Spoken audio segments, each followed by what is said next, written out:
नमस्कार दोस्तों, मैं सरोज पांडे। शिक्षित व्यक्तियों से ही चलती है ये दुनिया। एजुकेटेड पर्सन्स इस दुनिया को चला रहे हैं। शिक्षा के महत्व को अभी अभी कुछ देर पहले मैं एक फिल्म देख रहा था जिसमें वो अक्षय कुमार रेस्क्यू ऑपरेशन चलाते हैं। शायद वो फिल्म है मिशन रानीगंज। ये फिल्म मैं अभी देख रहा था। टाइटल लोग कुछ और लिख दिया था, इसलिए मुझे प्रॉब्लम हो रहा था। खैर, उस फिल्म को मैंने लगातार देखा 2-2.5 घंटे में। उस फिल्म में जो विशेष बात थी कि जिसमें मुख्य पात्र जो उसके थे जसविंदर गिल जी, जो रेस्क्यू ऑपरेशन में सभी लोगों की जान बचाते हैं। फिल्म के अंत में दिखाया गया कि ये एक रियल घटना पर आधारित है और जो जसवंत गिल साहब थे वो आईएसएम के स्टूडेंट थे, इंडियन स्कूल ऑफ माइंस के स्टूडेंट थे, जिन्हें बाद में राष्ट्रपति पुरस्कार भी दिया गया। ये पूरी तरह एक सच्ची घटना पर आधारित फिल्म थी। उस फिल्म को देखते समय 2 घंटे तक मैं लगातार सोच रहा था कि जिस तरह से रेस्क्यू ऑपरेशन चलाया गया और लोगों को बचाया गया, उसमें जिन टेक्नोलॉजी का इस्तेमाल किया गया, वहाँ मुझे लगा शिक्षा का महत्व क्या है। एजुकेशन। जो लोग भी शिक्षा का उपहास करते हैं बहुत बड़ी गलती करते हैं। शिक्षा का उपहास कभी नहीं करनी चाहिए। गौर से देखिए तो पूरी की पूरी दुनिया में आप जो ट्रेन चलते हुए देखते हैं वो भी शिक्षा की ही देन है। वरना ट्रेन को कैसे चलाना है, उसका पटरी से लेकर इंजन तक, रेल के डिब्बे तक, हर चीज़ को बनाने के पीछे टेक्नोलॉजी है, यानी कि एजुकेशन है।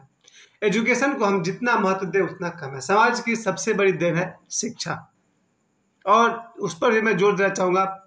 बहुत पहले लोग समझते थे पूरब की शिक्षा और पश्चिम की शिक्षा। अगर देखा जाए तो पूर्व की शिक्षा में योग, ध्यान, आयुर्वेद और इस तरह के बहुत सारी नैतिक शिक्षाएं थी। तो पश्चिम की शिक्षा में विज्ञान, टेक्नोलॉजी, और मैं कहता हूँ दोनों ही का महत्व है।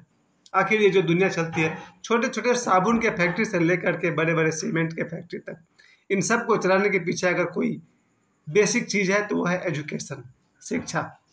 और शिक्षा को कोई भी माता पिता या कोई भी बच्चा इग्नोर नहीं करे। आज मैं विशेष तौर पर मैं कहना चाहता हूँ कि मेरे जीवन में शिक्षा का बहुत ही महत्व है। भूल कर भी अगर मैंने कभी कोई शिक्षा का उपहास किया है तो वो मेरी सबसे बड़ी भूल है। शिक्षा का उपहास मैं कभी नहीं करूँगा।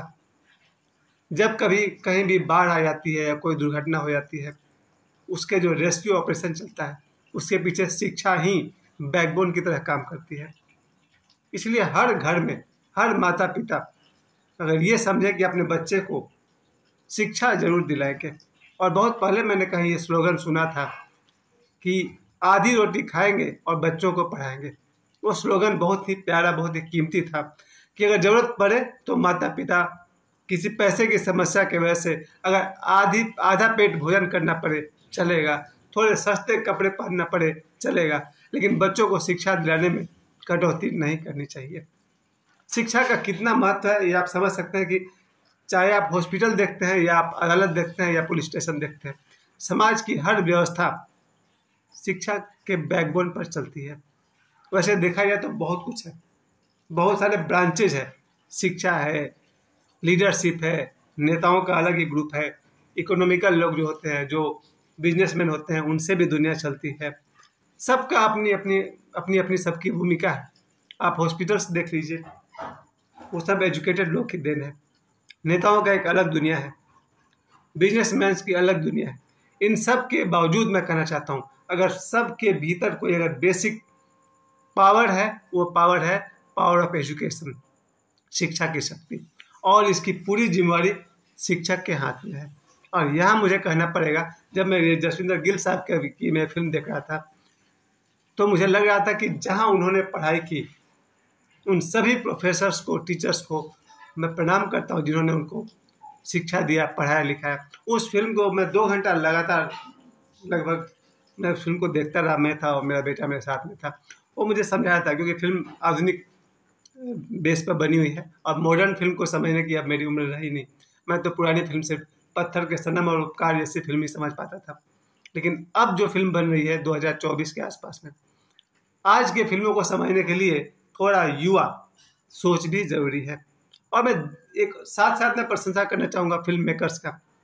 पहली बार मुझे इस फिल्म को देखकर महसूस हुआ कि बिना हीरोइन के भी और बिना नाच गाने के भी, बिना एक्शन के, बिना मारपीट के भी फिल्म लगातार देखा जा सकता है, स्टार्ट टू फिनिश।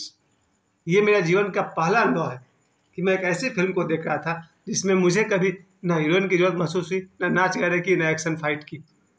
फिल्म एक सत्य घटना पर आधारित थी। तो रानीगंज में जो एक दुर्घटना घटी थी कोल माइंस में, जो पानी घुस गया था, वैसे ही दुर्घटना जहाँ मैं रहता हूँ पाथरडी, यहाँ से 3 किलोमीटर बगल में चाचनाला में भी ऐसी ही घटना घटी थी 1973 से 76 के बीच में, जिसमें 300 के आसपास लोग फंस गए थे और बहुत सारे लोग इसमें मारे गए थे। इस फिल्म को देख करके, आज की फिल्म को देखकर मुझे लगा कि टेक्नोलॉजी का सही इस्तेमाल करके कैसे सभी लोगों को, जितने लोग फंसे हुए थे, उन्हें गिल साहब ने बाहर निकाला और उन्हें बाद में राष्ट्रपति पुरस्कार दिया गया। तो एक तो मैं फिल्म मेकिंग को धन्यवाद दूंगा, क्योंकि मुझे बचपन से शौक रहा है फिल्मों का। लेकिन मैं जिस ज़माने में फिल्में देखा करता था, उस ज़माने का रीजन था नाच गाना और सुंदर हीरोइन। लेकिन अब जब मैं खुद 50 साल की उम्र के पड़ाव को पार कर गया, तब मैंने देखा कि अक्षय कुमार अब ऐसी फिल्मों में काम कर रहे हैं जिसमें एजुकेशन का वैल्यू एंटरटेनमेंट से ज़्यादा है। अभी हाल में उनकी मैंने 2-3 साल में जितनी फिल्में देखी, उनमें बहुत सारे पैडमैन था और भी उनकी अधिकांश फिल्म में देख रहा हूँ कि अब वो एजुकेशन को लेकर के चल रहे हैं। और ये अच्छी बात है। मैं फिल्म मेकिंग को फिर से बधाई देता हूँ कि फिल्म मेकिंग बहुत ही जिम्मेवार लोगों के हाथ में हो तो बहुत अच्छा। फिल्म का एक उद्देश्य मनोरंजन जरूर है, लेकिन फिल्म का उद्देश्य लोगों को जगाना भी है। जैसे इस फिल्म को देखकर मुझे समझ में आ गया कि बच्चों को पढ़ाई की तरफ फोर्सफुली भी ढकेलना चाहिए। ये मेरा पहली बार मेरे समझ में आया कि बच्चे अगर नहीं पढ़ना चाहते हैं तो उन्हें लोभ देकर, लालच देकर के, डरा कर, धमका कर या पीट कर बच्चों को पढ़ाना ही चाहिए, क्योंकि जो चीज़ हम उनकी भलाई के लिए करें वो सही है। माता पिता या शिक्षक अगर बच्चों को पढ़ाने के लिए कठोर भी हो जाते हैं, मेरे हिसाब से उचित है। और दूसरी तरफ मैं फिल्म मेकिंग वाले को धन्यवाद देना चाहता हूँ कि इस फिल्म को जिन्होंने भी बनाया और ऐसी फिल्में जो लोग बना रहे हैं, उन सबको मेरा विशेष प्रणाम है। और मैं बहुत ही प्रोत्साहित करता हूँ, निवेदन करता हूँ जिनके पास भी क्षमता है। अब तो मैं अपनी बात भी कर रहा हूँ, आज सभी के हाथ में मोबाइल है। अगर आपके पास कोई थॉट है, कोई मिशन है, कोई सब्जेक्ट है, उस पर काम करना चाहिए। और मैं अपनी बात कर रहा हूँ, मेरे हाथ में मोबाइल है, मेरे पास कैमरा है, एडिटिंग है, मैं स्वयं हूँ और मेरी अपनी टीम है। अगर मुझे कोई अच्छा सब्जेक्ट मेरे दिमाग में आता है, चाहे वो आधे मिनट की हो या 5 मिनट की हो या उससे बड़ी हो, उस पर मैं काम करना शुरू करना चाहता हूँ आज से। अच्छी फिल्में सदा बनती रहनी चाहिए और शुरुआत मैं करूँगा आज भी, क्योंकि मेरे पास मोबाइल है। अगर मैं वैसी कोई थॉट मेरे दिमाग में आए तो उसको मैं पिक्चराइज करके लोगों के सामने लाऊंगा। आज मेरा जो विशेष फोकस रहा इस बात पर, एजुकेशन और फिल्म मेकिंग को बहुत बहुत मेरा रिस्पेक्ट। शिक्षा का उपहास नहीं करना चाहिए, पढ़ाई का मजाक नहीं उड़ाना चाहिए। आप अगर पढ़ सकें तो ठीक है, और पढ़ने की कोई उम्र नहीं होती, शिक्षित होने की कोई उम्र नहीं होती। मैंने कहीं सुना है ओशो से कि एक 80 साल का आदमी एक पानी जहाज में बैठा हुआ चाइनीज भाषा सीख रहा था, जो कि बहुत ही one of the difficult language है, चित्रों की भाषा से उसमें समझाई जाती है। तो पानी जहाज पर किसी नौजवान ने देखा कि वो बूढ़ा आदमी कुछ सीख रहा है, 80 साल का आदमी सीख रहा, शायद स्वामी राम जी थे। तो स्वामी राम जी थे, उन्होंने पूछा उस बूढ़े आदमी से कि भाई क्या कर रहे हैं आप? उसने कहा मैं चाइनीज़ सीख रहा हूँ। तो उनको लगा 80 साल की उम्र में आप चाइनीज़ सीख रहे हैं? तब उस बूढ़े आदमी ने कहा था सीखने की कोई उम्र नहीं होती। ये बात आज भी मैं कहना चाहूँगा। पढ़ने का जो शौक़ चला गया समाज से, मेरे हिसाब से चला गया है। वो हमारे ज़माने में एक दौर था कि लाइब्रेरी हुआ करता था, पुस्तकालय पाथरडी लोकोबेरा में था, वहाँ से मैं किताबें लाकर पढ़ता था। हर इलाके में एक बड़ा सा लाइब्रेरी होना चाहिए, पुस्तकालय। अभी मैं मार्क ट्वेन की कोई लाइन पढ़ रहा था जिसमें वो कहते हैं कि पुरानी किताबें या नई किताबें पढ़नी ही चाहिए। पढ़ने का जो शौक़ है वो कभी आप लोग ख़त्म मत कीजिए, किताबें पढ़ना जारी रखिए। 5 वर्ष की उम्र से लेकर के 95 वर्ष की उम्र तक शिक्षा जारी रहे, पढ़ाई लिखाई जारी रहे। और फिल्म मेकिंग वाले को मेरा धन्यवाद, जो अच्छी फिल्में और सार्थक फिल्में बनाते रहते हैं। मेरा स्वयं का ही बचपन का सपना रहा है फिल्म मेकर्स बनने का, और अब मेरे हाथ में मोबाइल है, कैमरा है, सब कुछ है। मैं अच्छे विषय पर फिल्म जरूर बनाता रहूँगा अभी से ही। और मैं सभी विद्यार्थियों से, उनके माता पिता से और इस वीडियो को देखने वाले से मेरा नम्र निवेदन है, बच्चों को या स्वयं को ज़बरदस्ती भी पढ़ाना पड़े तो पढ़ाइए, और शिक्षा का भूल कर भी उपहास नहीं करनी चाहिए। मुझे समय देने के लिए आप सभी को बहुत बहुत धन्यवाद।